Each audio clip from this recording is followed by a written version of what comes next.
చూడమ్మా, prime numbers గురించి మనం ఇప్పుడు తెలుసుకుందాం. అసలు ప్రైమ్ నంబర్ అంటే ఏంటి అనేది తెలుసుకుందాం. ప్రైమ్ నంబర్ అంటే ఒకటి మరియు అదే సంఖ్య చేత భాగింపబడితే ఆ సంఖ్యలు మనం ప్రైమ్ నంబర్స్ అంటాం. ఏమంటాము? ఓకేనా? ఇప్పుడు ఫర్ ఎగ్జాంపుల్ ఒకటితోటి ప్రతి ఒక్క నంబర్ డివిజిబుల్ అవుతుంది, అంతే కదా? ఫర్ ఎగ్జాంపుల్ చూడండి, 2 ఉంది, 1తో భాగిస్తుందా? 1 2 2. మళ్ళీ ఇదే 2 అనే నంబరు 2తో భాగిస్తుందా? 2 1 2. అంటే ఈ ప్రైమ్ నంబర్స్ ఎప్పుడు కూడా 2 ఫ్యాక్టర్సే ఉంటాయి. ఎన్ని ఫ్యాక్టర్స్ ఉంటాయి? 2 ఉంటాయి. ఓకేనా? ఫర్ ఎగ్జాంపుల్ 3 ఉంది, 3 అనేది 1 ఏకంలో పోతుంది, 3 ఏకంలో పోతుంది. సో కాబట్టి ఇది ప్రైమ్ నంబర్. ఓకేనా? ఇంకోటి చూద్దాం, 4 ఉంది, 4 చూడు, 1 ఏకంలో పోతా, 2 ఏకంలో, 4 ఏకంలో. ఇక్కడ ఫ్యాక్టర్స్ ఎన్ని ఉన్నాయి ఇక్కడ? సో ఇది ప్రైమ్ నంబర్ కాదా? కాదు, ప్రైమ్ నంబరు కాదు. ఎందుకని? 3 ఫ్యాక్టర్స్ వచ్చున్నాయి. ఓకేనా? మామూలుగా మనకి ప్రైమ్ నంబర్, ఒక నంబర్ ప్రైమ్ నంబర్ అవ్వాలంటే 2 ఫ్యాక్టర్సే ఉండాలి. ఓకేనా? ఇప్పుడు చూద్దాం, 5 చూద్దాం.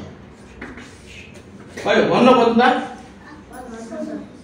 5 లో పోతుంది. ఇంకేదో టేబుల్ లో పోతుందా? 5 పోదు. సో అందుకని ఇది వచ్చేసి ప్రైమ్ నంబర్. అర్థమవుతుందా? ఒక నంబరు ప్రైమ్ నంబర్ అవ్వాలంటే ఎన్ని ఫ్యాక్టర్స్ ఉండాలి?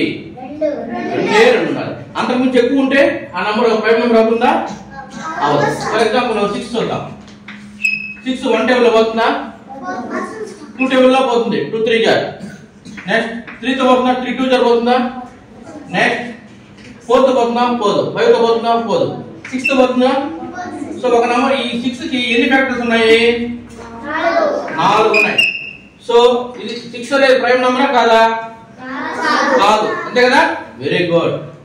ఒక నంబర్ ప్రైమ్ నంబర్ అవ్వాలంటే ఎన్ని ఫ్యాక్టర్స్ ఉండాలి? 2. అది కూడా 1 మరియు అదే సంఖ్య. ఓకేనా? అర్థమైందా? ఓకే. ఈ ప్రైమ్ నంబర్స్ అనేవి ఎక్కడ స్టార్ట్ అవుతాయంటే ఎప్పుడు కూడా ప్రైమ్ నంబర్ 1 కంటే ఎక్కువే ఉండాలి. సో కాబట్టి 1 అనేది ప్రైమ్ నంబర్ కాదు. ప్రైమ్ నంబర్ ఎప్పుడు కూడా చూడండి, 2 3 5 7 9 ప్రైమ్ నంబరా కాదా? 9 చూడండి, 1 ఏకంలో పోతుంది, నెక్స్ట్ 3 తో పోతుంది, నెక్స్ట్ అదే సంఖ్యతో పోతుందా లేదా? సో ఎందుకు 3 ఫ్యాక్టర్స్? 3. సో కాబట్టి 9 అనేది ప్రైమ్ నంబర్ కాదు.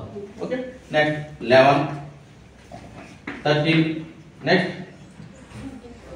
17 14 ప్రైమ్ నంబరా కాదు. ఎందుకంటే చూడండి, 14 1 తో పోతుంది, 14 తో పోతుంది, నెక్స్ట్ 2 తో పోతుంది, 7 తో పోతుంది.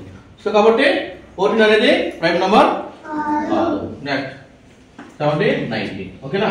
ఇవి 1 to 20 వరకు ఉన్నటువంటి ప్రైమ్ నంబర్. ఎన్ని చూడండి, 1 2 3 4 5 6 7 8. అంతేనా? ఎక్కడ దాకా ఉన్నాయి? 1 నుంచి 20 లోపు ఎన్ని ప్రధాన సంఖ్యలు ఉంటాయి? ఎన్ని ప్రైమ్ నంబర్స్ ఉంటాయి అంటే ఎన్ని ఉంటాయి? 8. అదే 1 నుంచి 10 లోపు ఎన్ని ఉంటాయి చూడండి, 1 2 3 4. ఓకేనా? 10 నుంచి 20 దాకా ఎన్ని ఉంటాయంటే 1 2 3 4. ఓకేనా? అర్థమవుతుందా? ఈ ప్రధాన సంఖ్య అంటే ప్రైమ్ నంబరు మనం గుర్తించాలంటే 1 తోటి మరియు అదే నంబర్ తోటి మాత్రమే పోయి ఉండాలి.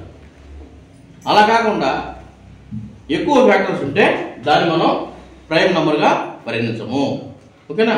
ఒక ప్రైమ్ నంబర్ కి ఎన్ని ఫ్యాక్టర్స్ ఉంటాయి? 2 ఫ్యాక్టర్స్ ఉంటాయి. ఓకేనా? అది ఏంటి? 1 మరియు అదే సంఖ్య. ఓకేనా? అర్థమైందమ్మా? ప్రైమ్ నంబర్స్ అంటే